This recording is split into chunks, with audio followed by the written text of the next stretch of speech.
Hey guys, it's your girl Corporate Carolyn, and hopefully you've seen the video or videos, I can't even remember, that I published one talking about moisturizing my aloe plaits for massive hair growth. And I think in that video I might have shown you how I stretched out the hair that I wore out yesterday with a friend.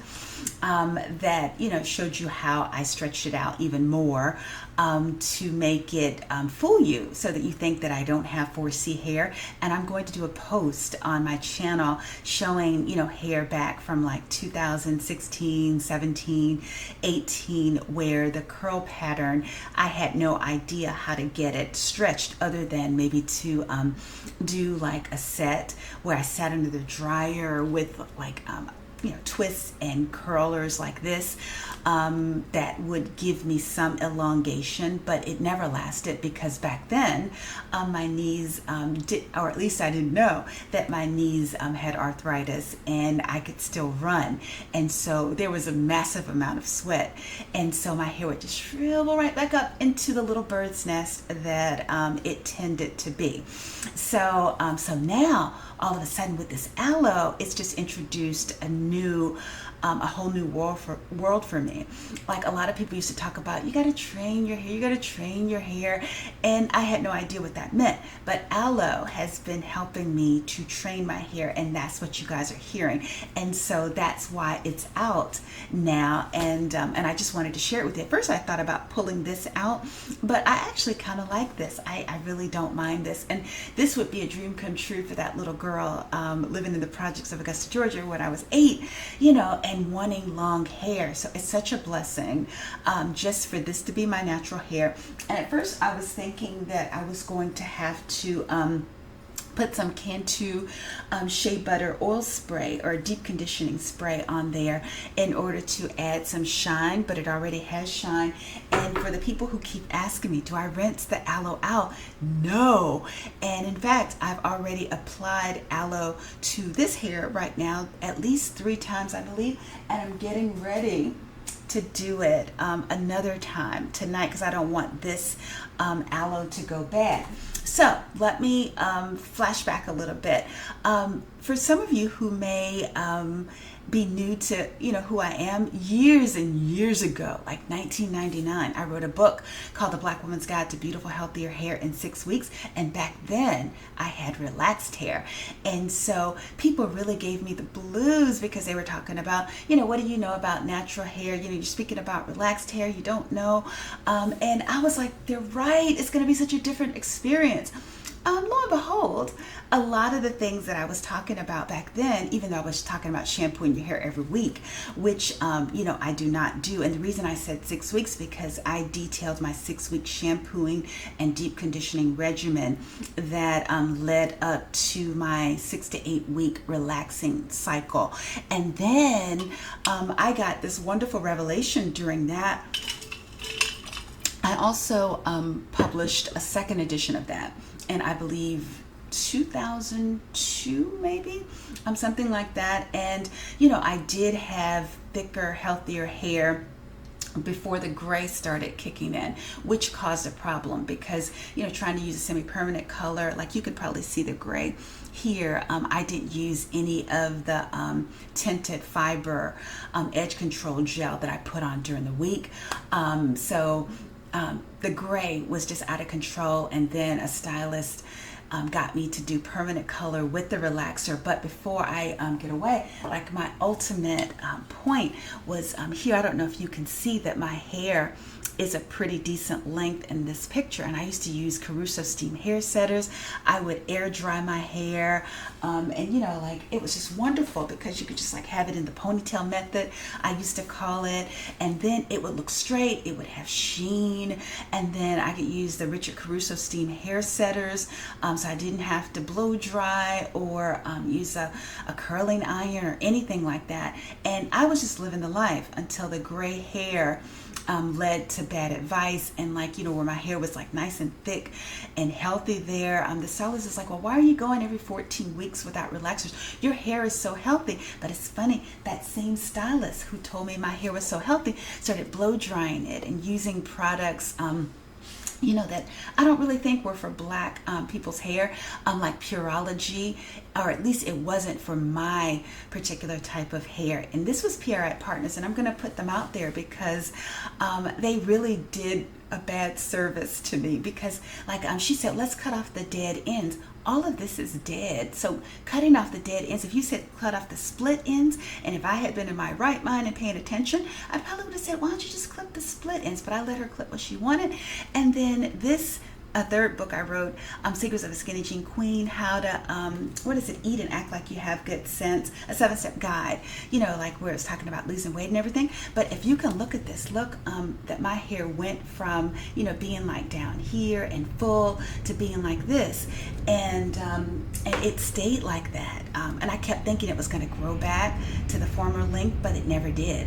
And all of a sudden she had me down to a every 6 to 8 week relaxing schedule again. And then she got me to believe that Wella had said that their permanent color worked well with relaxers.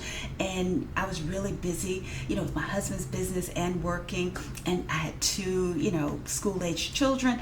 And so I really wasn't paying attention. And so that's what I wound up with. And I was devastated, to the point where I listened even further and allowed her to give me a Brazilian keratin treatment. So I really needed my butt kicked because I wasn't paying attention. And it's my fault just as much as hers. And I was demoralized and rejected. I just felt horrible because one, I was in my 40s. And so like when you have to start over in your 20s is one thing, but when you starting over again in your 40s and 50s, this is why when people try to give me advice, like, why don't you try henna? Why don't you try this or that? I'm 58. I got to be really careful. I don't want to start over again, because I've started over multiple times, like where what happened after that Brazilian keratin treatment, I went natural. And because there was just nothing else to do, I was just really terrified, because the Brazilian keratin treatment had turned my hair red. I followed all the directions that the stylist had given me, and then my hair was so brittle and so dry that it just started breaking off. And so it was just horrible. And from a professional standpoint, I was like trying to grow out the relaxer, and so I was starting to get like the little puffy roots like I have right now, and then but my ends were straight. And then this Asian lady that I worked with once, she said, why is it that your hair here is one texture and then your hair on the top is another texture? And I was just devastated, just embarrassed and devastated. And then so I started wearing hair pieces and just slowly trying to figure out what I was going to do. And I wasn't putting any color on, and my son asked me, he said, your hair is kind of like a rusty color. And for some reason the black and the dye, it leaves a little rusty remnant. And so I was just having the blues. And that's why when you guys are giving me advice, well, why don't you try this and why don't you try that, I'm not hearing you, because now I finally found something that worked. So that was like a journey from, I don't know, like 1999, from relaxed to that picture on here, where I was at my lowest point with the relaxer after the Brazilian keratin treatment.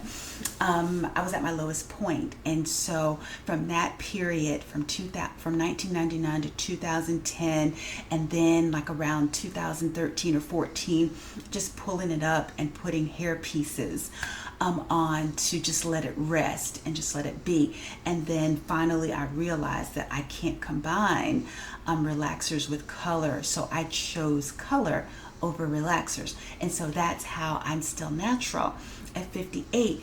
And overall, I really love it. It's such a blessing to be natural, because I've had a relaxer in my hair since I was 9 years old.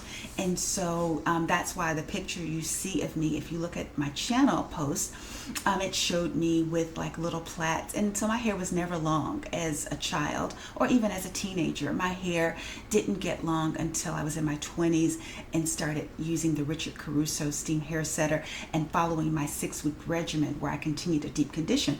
And so it's like been a long, convoluted process. And so that's why I decided to share, where I finally have something that I can do with some consistency and I see results. that's why you see me sharing and giving you that long behind story that I just shared.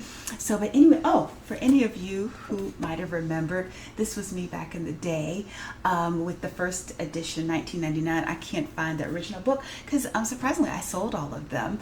And it was a good plan, for relaxed hair. And come to find out, it wasn't really that bad for natural hair either.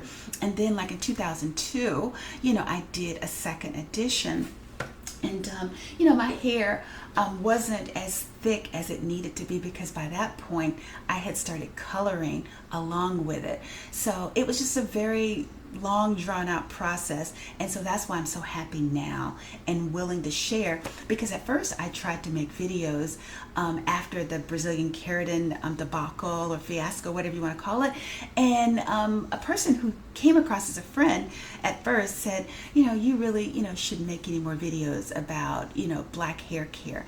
And then I said, she's right, I'm not going to talk about it anymore because I failed.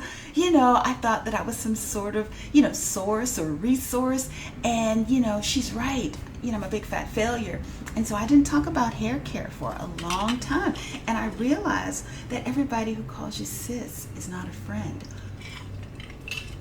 And you really shouldn't listen to everybody. It might have been nice if I had chronicled some of the, pitfalls and things that I survived, but that's okay. I mean, everything works out the way that it's supposed to. So now I'm here because somebody asked me, could you just share, it's never enough. I shared the thing about the aloe and I said, yeah, that's it. But then someone said, can you share everything that you know about black hair care? And I was like, yes, I'll work on a video for that.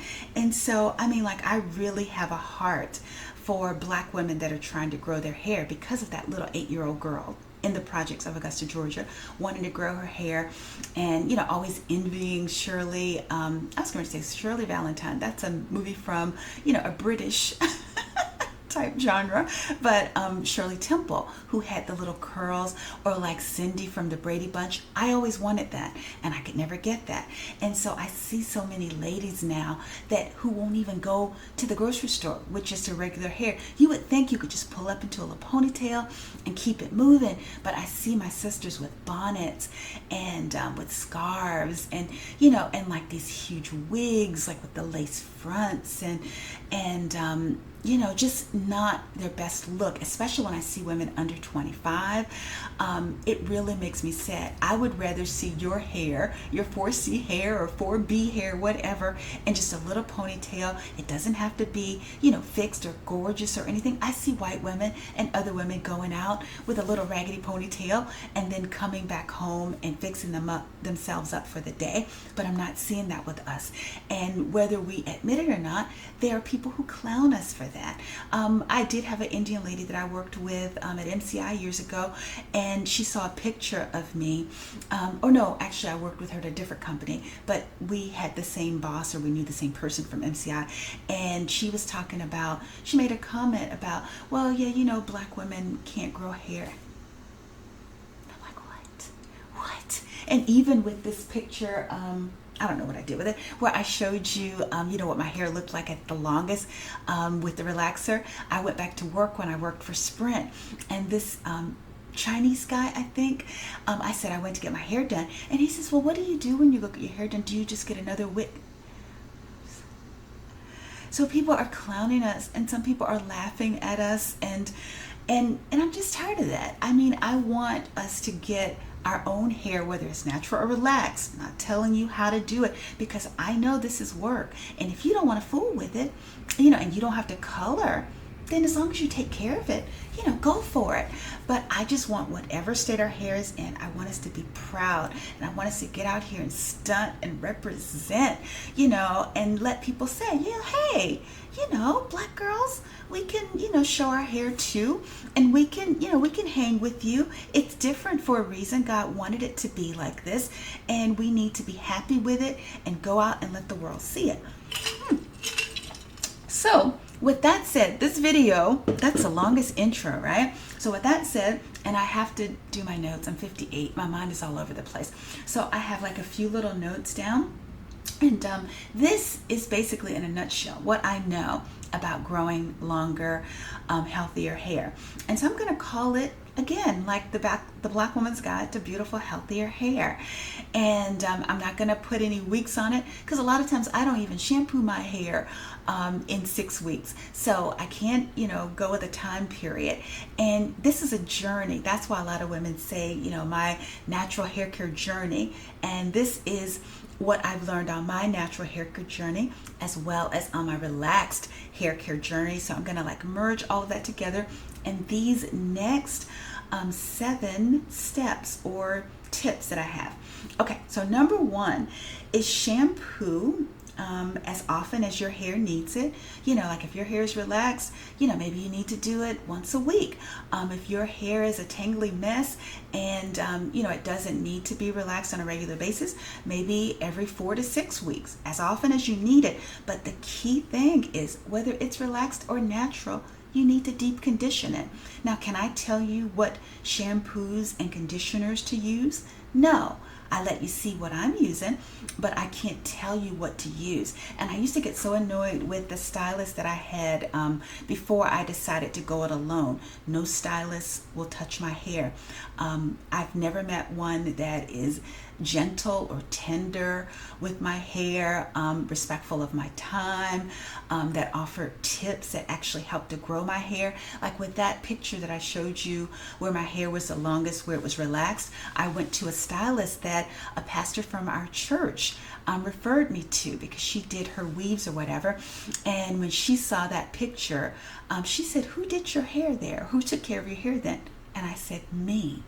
And then she proceeds to do all sorts of things that were damaging to my hair. And finally, I said, time out. I'm my own best advocate. I'm not going to allow anyone to ruin my efforts. And so now it's Team Carolyn that takes care of this. So with that said, you got to deep condition. And as that stylist that used to get on my nerves with having me in her shop, even though she would deny it, sometimes I was there as long as 6 hours. It doesn't take all of that, especially if you've scheduled an appointment and I arrived on time. It shouldn't be 6 hours. So anyway, she would say you got to use good products. I do believe that you got to use good products, but you can find good products at Walmart just as well as you can find them at Ulta or Sephora. They could be $5. They could be like Wella. Herbal Essence has some wonderful shampoo and conditioners that, might have aloe in them, might have honey or whatever. Those things actually can work just as well as the expensive ones that people will try to sell you. And so just don't be so quick to buy what the stylist recommends, because the same stylist who was telling me to use good products, she was pushing Nioxin because she's like, your hair might be thinning a little bit, and it could have been with the relaxing and the coloring at the same darn time. And so I would buy Nioxin, and then where I wasn't getting good results, my hair was still dry and it just didn't look the way that I wanted it to. And then she said, "Oh yeah, you got to use a good shampoo and conditioner." I said, "You just sold me $50 plus of Nioxin. Isn't that a good product?" And she says, "Oh yeah, that's a good product for blah blah blah, but it's not for just taking care of your hair for regular purposes." So then she proceeded to sell me more. So I'm not going to tell you which one to use. The right one for you is the one that you get good results. So I would start from the bottom to the lowest. I'm not going to run out and buy, like, say, Beyonce's shampoo and conditioner, or even Rihanna's shampoo and conditioner, because I don't know if that works, because I've spent thousands of dollars during my hair care journey buying different people's shampoos and conditioners, and I didn't get any better result than I might have gotten from using like a Wella, well, not Wella, I keep saying Wella, an Herbal Essence, or like even a Cream of Nature, or something by Revlon or L'Oreal or whatever. I would start on the low end of the spectrum and then see what actually works well for you. But it's nice when you go to Ulta or Sephora, because if the products don't work, you can take them back and they'll give you your money back if you do it within the time period. And like, I was buying things like Carol's Daughter. There was a lady named Wanakey. I tried her products, and then I was tempted to buy, or at least to try, the lady who was Miss Kendra, I forget what her last name is. She was Miss USA.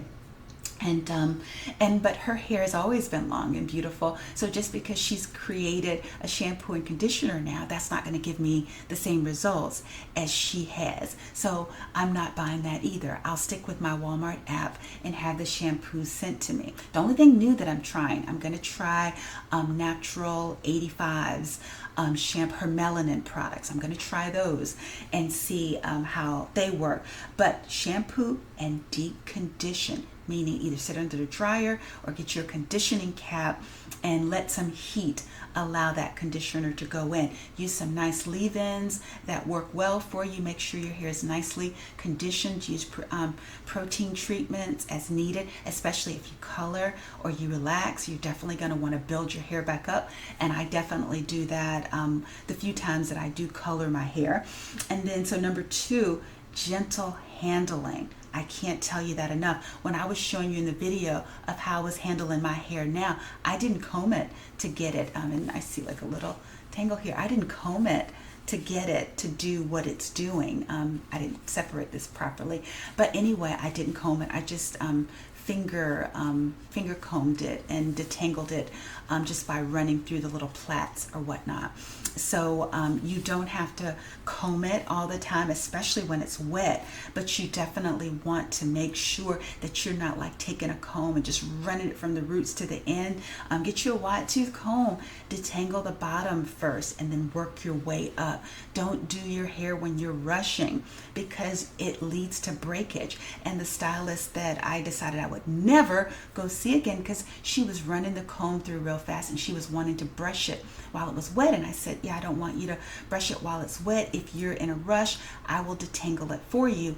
And then she says, oh, well, if your hair breaks when I'm running the brush through it, that meant that it was meant to break. Alrighty then, lady. So no, she doesn't have the privilege to do my hair again. And so that's what you have to do. You have to be your own biggest advocate and make sure you handle your hair gently. And so let's see, what else did I say? And also be careful with the heat. No heat. I'm not blow drying. A lot of times I'm just doing the plait sets in order to let it air dry. A lot of times it probably would be shinier if I sat under a dryer. Maybe used a blow dryer every once in a while. That's entirely up to you. Just be careful and put heat protectants on it if you decide to do that. And let's see, like I said, the finger detangling.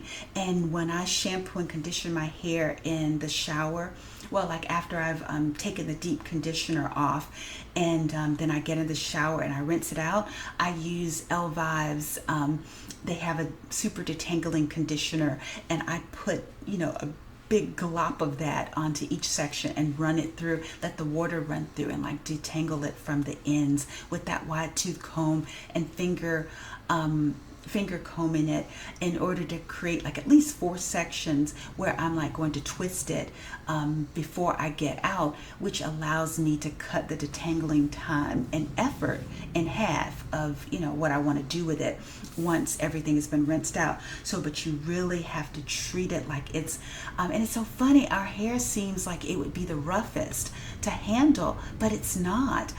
We really have to take our time with it and treat it like it's the precious crown jewel that it is, and then you'll see results.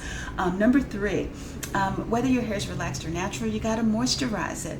And so both times where my hair was relaxed and when it was natural, that Paul Mitchell Awa Pui moisture mist that you keep hearing me talk about, like I would mist my hair with it, and then I'll use my favorite moisturizer. Right now I'm using Chemet Biologics, that honey and olive moisturizing balm or whatever, and I'll put it in the description so that you guys can see it.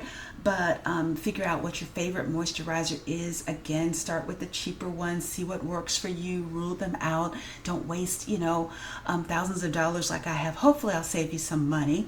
And then after you use your moisturizer on it, then use a sealant, like some oil. Some people have success with coconut oil.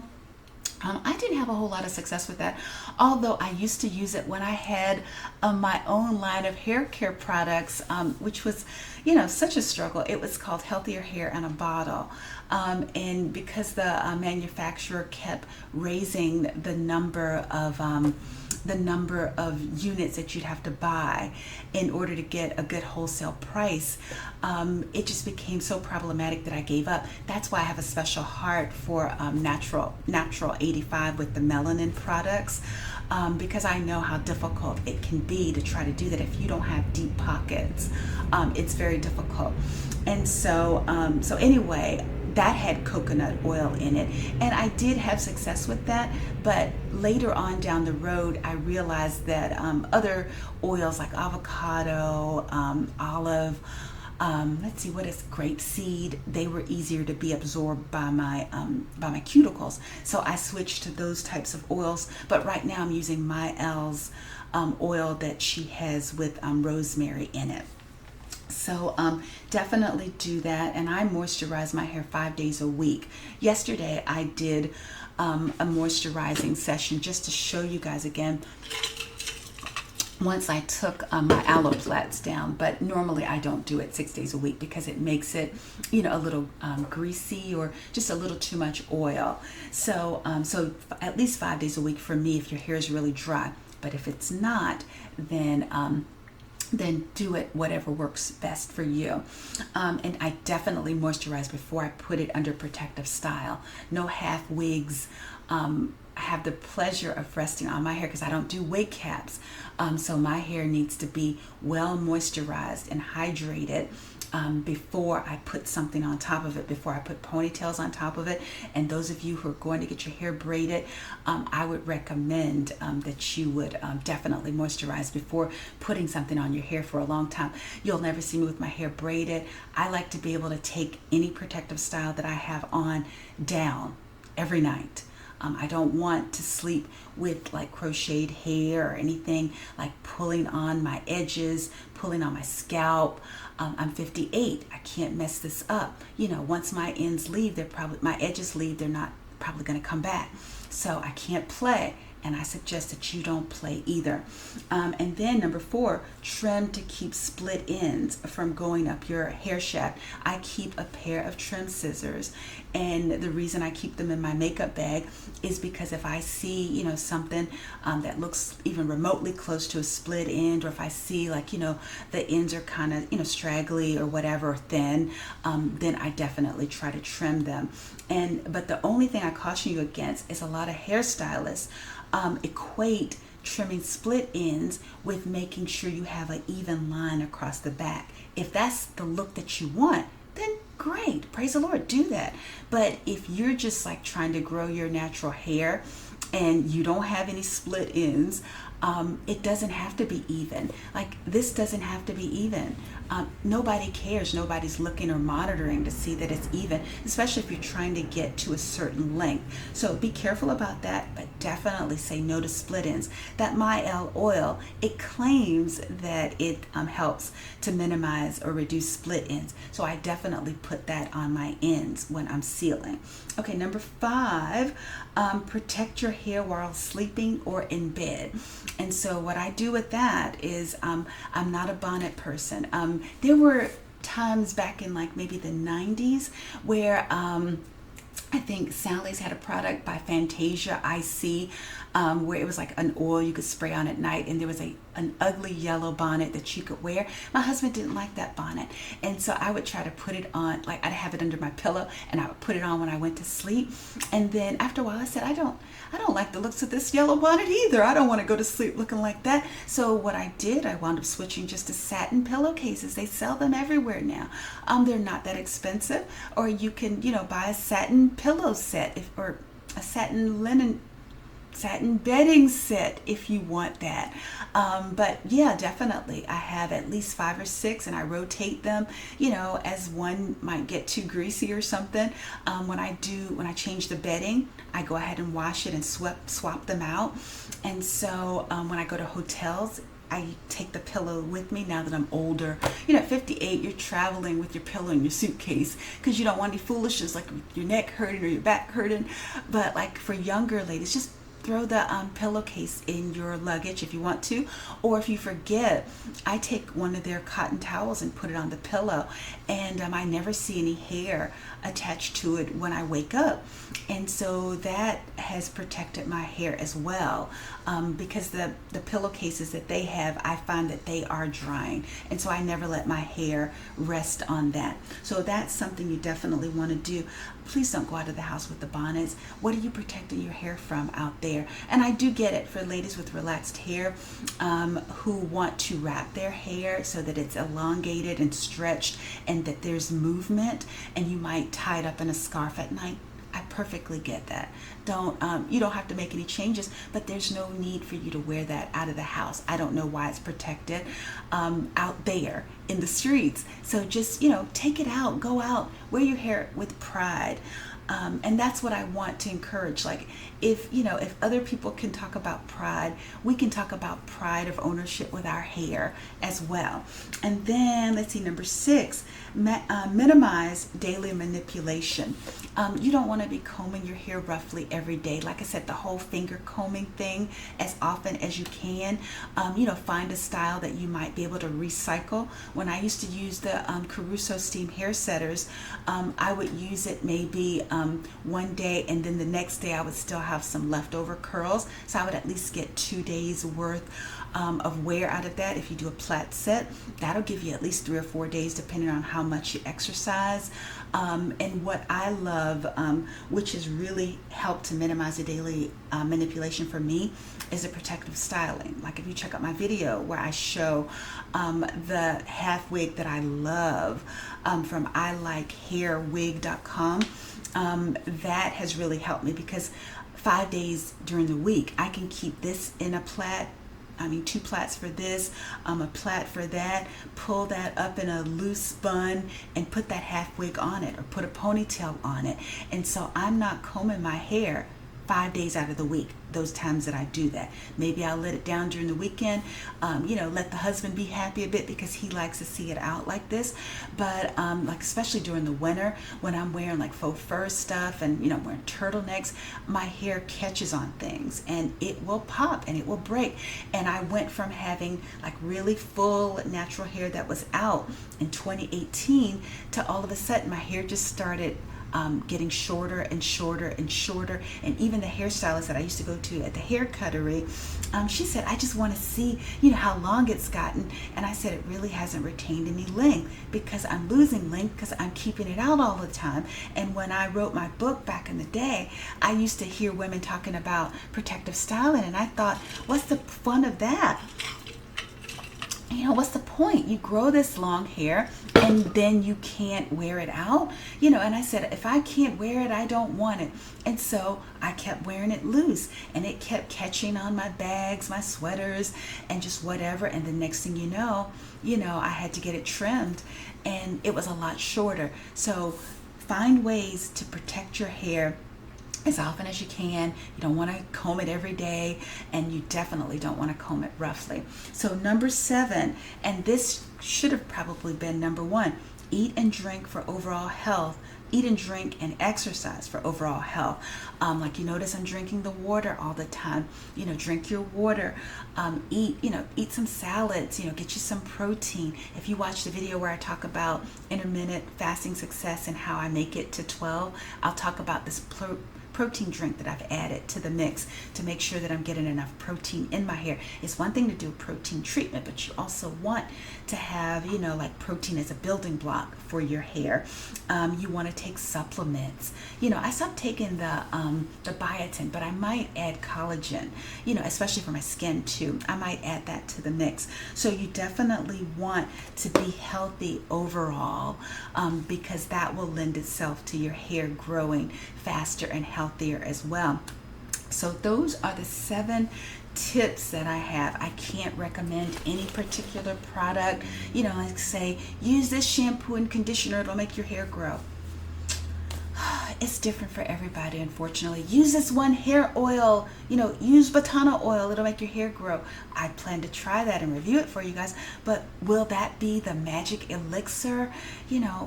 Probably not. It's going to be a mixture of all of those things that I said, and you being your biggest advocate and not letting anybody disrespect your hair. I don't care, what their credentials are, how nice the shop or salon is. I don't care how much their brush costs, whether it's $200 and then they're brushing your hair that they allowed to just dry while you're sitting there over an hour waiting for them to deal with another customer. You can't do that. Take care of your own hair. You're your best advocate if you want to see your hair grow. And so I think that that's the answer. You look at your situation, find what works for you, see what's working in my regimen for me. It might work for you and it might not. Like see, flaxseed oil, flaxseed gel, not oil, might work better for you than the aloe that I'm telling you. Aloe just happens to work for me. You see how some of the people in the comments are saying that they soak their aloe first, like for 30 minutes to get rid of some yellow gel. I've never seen any yellow gel. And I just took the aloe plant and opened it up and started rubbing it on my scalp in the front. No itching, no scratching, nothing. So everybody is different. So find out what works for you and let me know how things go for you on your journey. And if I can do anything to answer any questions or provide any more assistance, please let me know. But until then, happy hair growing, and I look forward to sharing more good content with you in the near future. Until then, have a good one.